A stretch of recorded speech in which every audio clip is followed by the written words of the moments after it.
Red rose season 1 পর্ব 29 লিখেছেন ফারহানা নিঝু।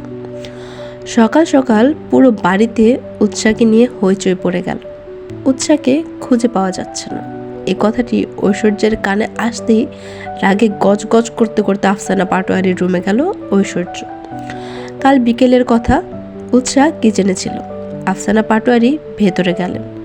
এদিকে ঐশ্বর্য কফির জন্য কিচেনে যাচ্ছিল।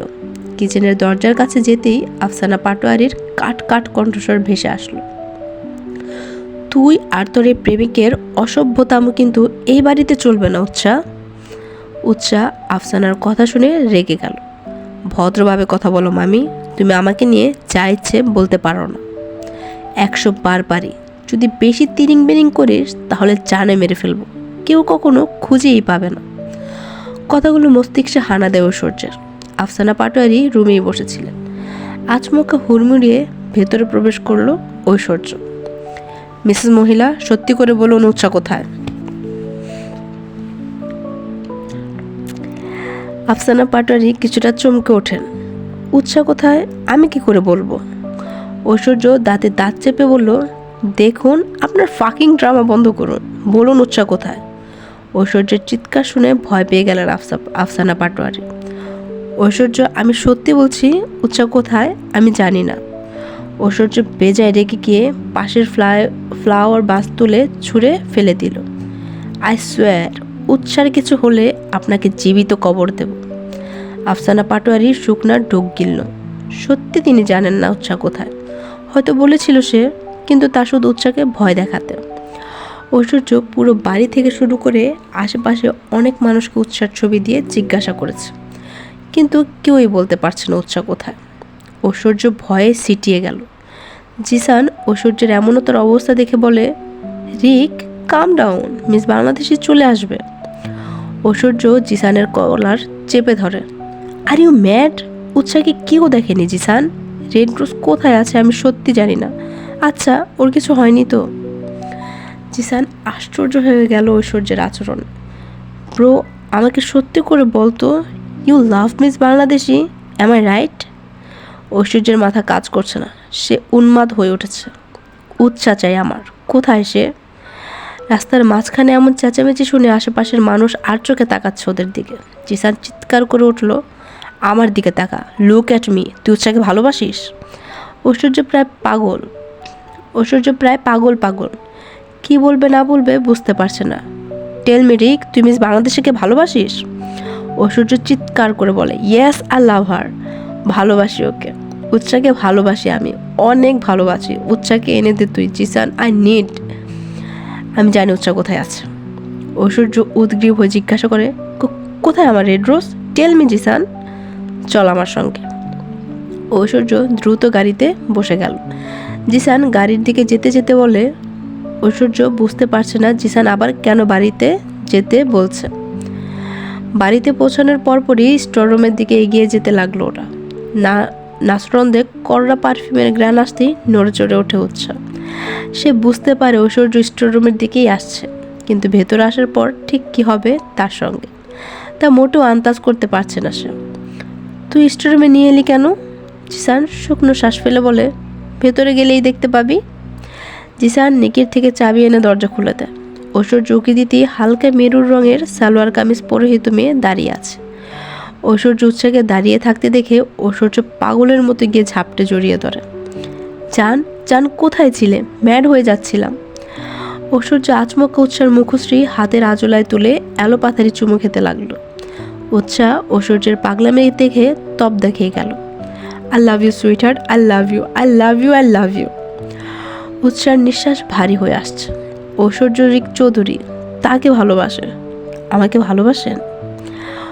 ঐশ্বর্য উৎসার কপালে গাঢ় চুমুকে দেয়। অনেক ভালোবাসি, অনেক অনেক অনেক, আই লাভ ইউ। ভালোবাসার কথাগুলো শুনে হৃদয়স্পন্দন বেড়ে গিয়েছে উৎসার। লজ্জায় মিহিয়ে যাচ্ছে সে। সত্যি ঐশ্বর্য তাকে ভালোবাসে। ইস কি লজ্জা। ইয়ে ফাইনালি।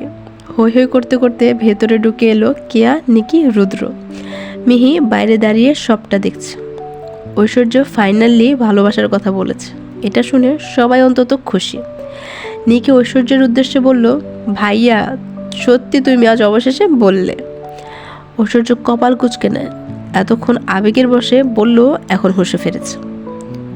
ও এখানে কি করছে? আমি তো বাড়ির প্রত্যেকটি রুম চেক করেছি, তাহলে ও এখানে কি করছে? ঐশ্বর্যের প্রশ্ন শুনে সবাই চুপ করে গেল। সবাই মিলে প্ল্যান করেছিল উৎসাকে লুকিয়ে রাখবে, যাতে ঐশ্বর্য স্বীকার করে সে উৎসাকে ভালোবাসে। জিসান প্ল্যান করে ঐশ্বর্য বাড়ি থেকে বের হতে উৎসাকে স্টোর রুমে থাকতে বলে। কি হলো বল? উৎসা তুমি বলো, এখানে কি করে এলে? আর আমি যখন পাগলের মতো খুঁজছিলাম তখন কি কেউ একবারের জন্য বলেনি তোমাকে? উৎসা অসহায় চোখে তাকায় জিসানের দিকে। জিসান ঐশ্বর্যকে বলল, ব্রো চিল, তুই আম খা, আটি নিয়ে কেন টানাটানি করছিস? হাই। ঐশ্বর্য তীক্ষ্ণ দৃষ্টি নিবদ্ধ করে। কেয়া, আমি তোর থেকে জানতে চাই, তুই অ্যাটলিস্ট সবটা বল। কেয়া ঐশ্বর্যের রাগ দেখে গড় গড় করে সব বলে দিল। ঐশ্বর্য উৎসার দিকে তাকাতেই উৎসা চুপসে গেল। দেখুন, আমি তো শুধু চুপ, যা কথা হবে রুমে। ঐশ্বর্য আচমকা উৎসার হাত চেপে ধরে টানতে টানতে রুমের দিকে এগোতে লাগলো। ভাইয়া কি করছো? নিকি রুদ্রকে বলল আটকাতে। রুদ্র চেষ্টা করে, কিন্তু ঐশ্বর্য থামল না। কেউ আমাদের রুমে আসবে না। উৎসাহ ভয় কেঁদে উঠল। সেদিন রাতে ঐশ্বর্যের থাপ্পড় খেয়ে ঘন্টার মতো বেহুশ হয়েছিল। আমাকে ছেড়ে দিন, আমি আপনার সঙ্গে যাব না। জিসান ভাইয়া, আমাকে বাঁচাও প্লিজ প্লিজ। ঐশ্বর্য অগ্নিচক্ষুদয় জল করছে। উৎসাহ আরও জোরে জোরে কাঁদতে লাগলো। কেউ আসার পূর্বেই ঐশ্বর্য ঠাস করে দরজা বন্ধ করে দেয়। রুম জুড়ে পিনপতন নীরবতা। বিছানার একপাশে আড়ষ্ট হয়ে দাঁড়িয়ে আছে উৎসাহ। হাত পা থরথর করে কাঁপছে তার। দেখুন, আমি কিন্তু কিছুই। কোনো কথা না। উৎসাহ শুকনো ডোক গিলল। ঐশ্বর্যের কথাগুলো ভয়ঙ্কর শোনাচ্ছে উৎসার কাছে। ঐশ্বর্য এক পা এগোতেই উৎসাহ আতঙ্কিত স্বরে বলল, আই এম সরি। ঐশ্বর্য উৎসার খুব কাছাকাছি এসে দাঁড়ালো। সফটলি উৎসার গালে হাত রাখলো। উৎসাহ ঘন ঘন নিঃশ্বাস নিচ্ছে। তৎক্ষণাৎ ঐশ্বর্য উৎসার গাল চেপে ধরে। ব্যথায় কোকিয়ে উঠল উৎসাহ। আহ, এতটা স্টুপিড তুই! ভালোবাসার কথা শুনতে এভাবে গেম খেললে আমার সঙ্গে। উৎসাহ ঐশ্বর্যের হাত সরানোর চেষ্টা করছে। ঐশ্বর্যের শক্ত হাত নাড়াতে পারছে না। ব্যথা হোক ব্যথা, যখন আমি কষ্ট পাচ্ছিলাম তখন? How dare you! এইসব করার সাহস হলো কি করে তোর? উৎসাহ ফুপিয়ে কেঁদে দেয়। ঐশ্বর্য ছেড়ে দেয় উৎসাহকে। উৎসাহ ফ্লোরে বসে হাত পা ছড়িয়ে কাঁদতে লাগলো। যা করেছি বেশ করেছি, 100 বার বেশ করেছি। উৎসার বেশ করেছি কথাটা আগুনে ঘি ঢেলে দেওয়ার কাজটা করলো। ঐশ্বর্য এসে উৎসার কাঁধে সজারো কামড় বসিয়ে দেয়। আহ, রাক্ষসে মানুষ, ছাড়ুন, ব্যথা পাচ্ছি আমি। ঐশ্বর্য ছাড়ল না, দাঁত বসিয়ে দেয় নিচে। চুলের মুঠি শক্ত করে ধরে হিসিয়ে বলল, যা করেছি বেশ করেছি। এরপর আমার সঙ্গে স্টুপিড কাজকর্ম করতে আসলে ফলাফল খুব খারাপ হবে। আপনার মতো ক্যারেক্টারলেস মানুষ এসব ছাড়া আর কি পারে? ঐশ্বর্য বাঁকা হাসল। উৎসার সামনাসামনি ফ্লোরে বসে। আমি না হয় ক্যারেক্টারলেস, আমি মানি এটাই, বাট ইউ ক্যারেক্টারলেসের কাছ থেকে আই লাভ ইউ শুনতে মরিয়া হয়ে উঠেছ সুইট হার্ট। উৎসাহ ফুঁসে ওঠে। কক্ষনো না, ওটা তো জিসান ভাইয়া বলেছিল বলে। আমি এক্ষুনি গিয়ে সবাইকে বলছি আপনি আমাকে মেরেছেন। উৎসাহ তড়িৎ উঠে দাঁড়ালো। ঐশ্বর্য উৎসার ওনার শেষ অংশটুক টান দিয়ে নিজের ওপর এনে ফেললো তাকে। পা ভেঙে দেব, ট্রাস্ট মি সুইট হার্ট, যা বললাম এখন তাই করব। উৎসাহ ঐশ্বর্যের কোলে বসে আছে। রাগে দুঃখে ঠাস করে বলে ওঠে, ছাড়ুন আমার অসভ্য রিক চৌধুরী, আমি আপনার সঙ্গে থাকবো না।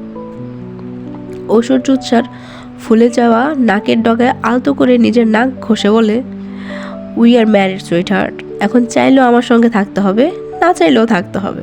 আর হ্যাঁ, যখন ভালোবাসে কথাটা বলেই নিয়েছো, তাহলে ইটস মাই টার্ন। উৎসাহ লাফ দিয়ে কোল থেকে উঠে বসলো।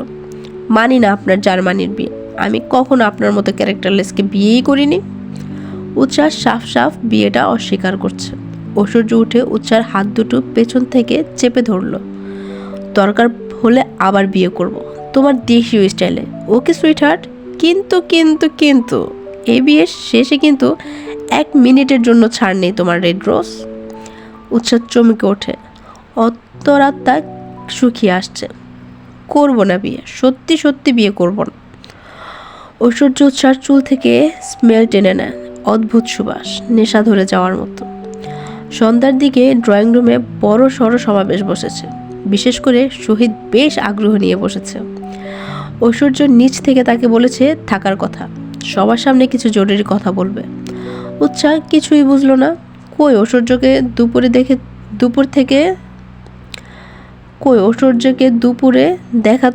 দেখে তো বোঝাই গেল না তার কোনো জরুরি কথা আছে কিনা। অদ্ভুত মানুষ, মুহূর্তে মুহূর্তে রূপ বদলা। সবাই বেশ আগ্রহ নিয়ে অপেক্ষা করছে ঐশ্বর্যের। মিনিট 10 পরেই সদর দরজা দিয়ে ভেতরে প্রবেশ করে ঐশ্বর্য। ঐশ্বর্যকে দেখে চোখ আটকে গেল উৎসার। লোকটা সুদর্শন, মানতেই হবে। 10 পুরুষের মধ্যে একজন। উৎসার ভাবতেই লজ্জা লাগে এই লোকটা তাকে বিয়ে করেছে। আজ এই পর্যন্তই। আগামীতে আবার আসবো নতুন আরেকটি সুন্দর এবং রোমাঞ্চকর পর্ব নিয়ে। সবাই ভালো থাকবেন, and please like, share and to subscribe আমার ছোট্ট উপন্যাসী আমি।